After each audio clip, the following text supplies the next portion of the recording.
Good evening students.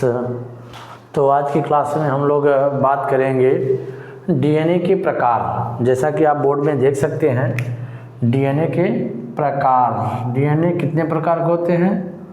मुख्यतः तो 3 होते हैं, कुल 5 होते हैं। मुख्यतः तो ए डीएनए, बी डीएनए और जेड डीएनए होता है, परंतु इसमें कुल 5 डीएनए के बारे में चर्चा किया गया है।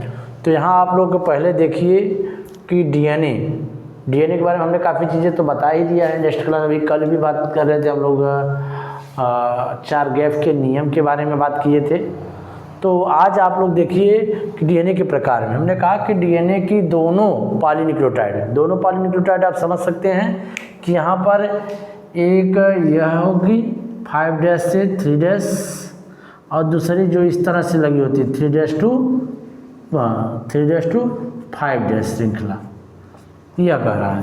तो इसमें कह रहा है कि पॉलीन्यूक्लियोटाइड श्रृंखला इसमें दोनों हो सकती हैं, एक 5' से 3' और दूसरा 3' to 5' होती है। इसका ऐसा होता है दक्षिणावर्त होता है एंड क्लॉकवाइज। दक्षिणावर्त कैसा होता है? क्लॉकवाइज। जिस तरह से घड़ी का कुंडलन होता है, मतलब वह आगे बढ़ती है, उसी प्रकार से ये भी क्लॉकवाइज इसका कुंडलन होता है। तथा कह रहा है कि एक कुंडली में कुल 11 न्यूक्लियोटाइड क्षार युग्म पाए जाते हैं। कैसे क्षार युग्म 11? मतलब इस तरह से जो संरचना में दिख रहा है, कुल कितने होते हैं? 11 क्षार युग्म जोड़ियां पाई जाती हैं। दूसरा देखिए आप बी डीएनए के बारे में। इसे वाटसन एवं क्रिक द्वारा प्रस्तुत मॉडल डीएनए भी कहा जाता है। जिसे वास्तविक डीएनए कहते हैं, जिसकी खोज कब किया था? आप जानते हैं कि वाटसन क्रिक ने 1953 ईस्वी में डीएनए के मॉडल को खोजा था, प्रस्तुत किया था। खोजने वाले तो फ्रेडरिक मिशर हैं डीएनए को, परंतु इसको मॉडल के रूप में प्रस्तुत किसने किया था? वाटसन और क्रिक ने 1953 ईस्वी में। तो इसे वास्तविक डीएनए अणु भी कहा जाता है। यह भी दक्षिणावर्त कुंडलन होता है। इसके प्रत्येक कुंडलन में, यहाँ हमने मेंशन नहीं किया, इसके पूर्ण कुंडलन में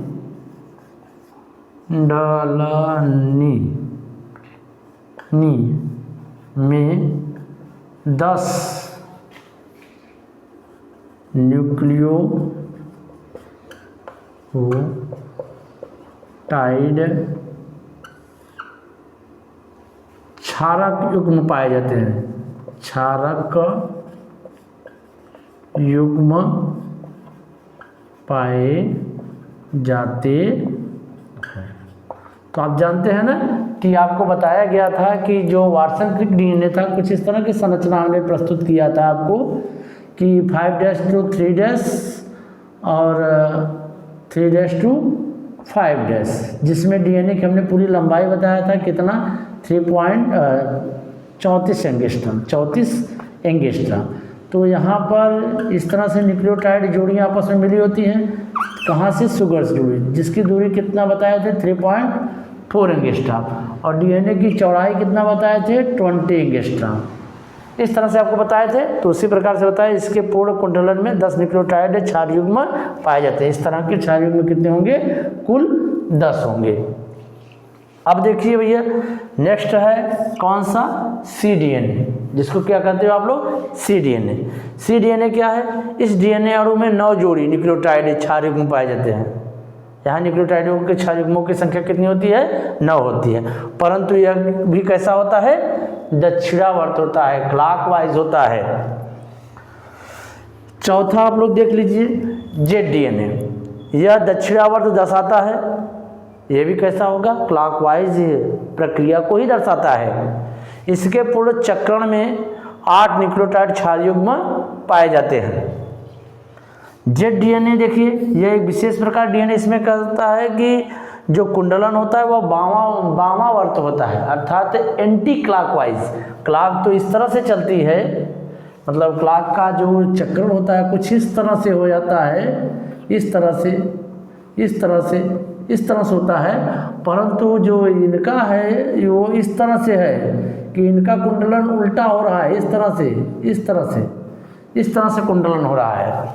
तो कह रहा है इसमें वामावर्त कुंडलन होता है। इस डीएनए अणु में ऑक्सीजन की कमी व अत्यधिक लवणता के कारण डीएनए कैसा हो जाता है, टेढ़ा मेढ़ा हो जाता है, जिसको जिगजैग कहा जाता है। इसलिए इसे क्या कहते हैं, जेड डीएनए कहते हैं। तो छात्रों आप लोग इसको देखकर नोट कर लीजिए, और यह बराबर इंटर के बोर्ड में वेरी इम्पॉर्टेंट टर्म्स है।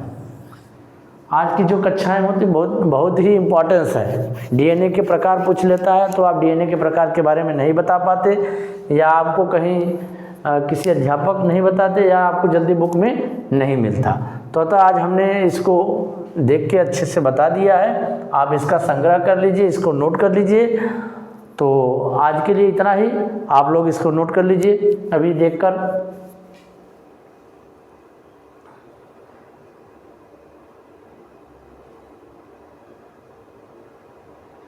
तो आशा करते हैं कि आप लोग इसको अच्छे से समझ गए हैं। एक बार अध्ययन कर लीजिए। अगर कोई बातें आपको नहीं समझ में आती तो आप कमेंट्स ज़रूर करिए। जब आप हम सभी का कमेंट्स बारी बारी से देखते हैं। अगर कोई क्वेश्चन पूछा रहता है तो मैं ज़रूर उसको बताने का प्रयास करूँगा। तो आज के लिए इतना ही, फिर हम लोग नेक्स्ट अगले क्लास में मिलेंगे। आपको सेंट्रोडोग्मा के बारे में बताएंगे। डीएनए से डीएनए का बनना, डीएनए से आरएनए का बनना, आरएनए से प्रोटीन के बनने की प्रक्रिया के बारे में हम लोग अगले क्लास में चर्चा करेंगे। अतः आप इसको देखिए, अध्ययन करिए, कमेंट्स करिए, शेयर करिए, जिससे कि सभी को इसका ज्ञान आसानी से हो सके।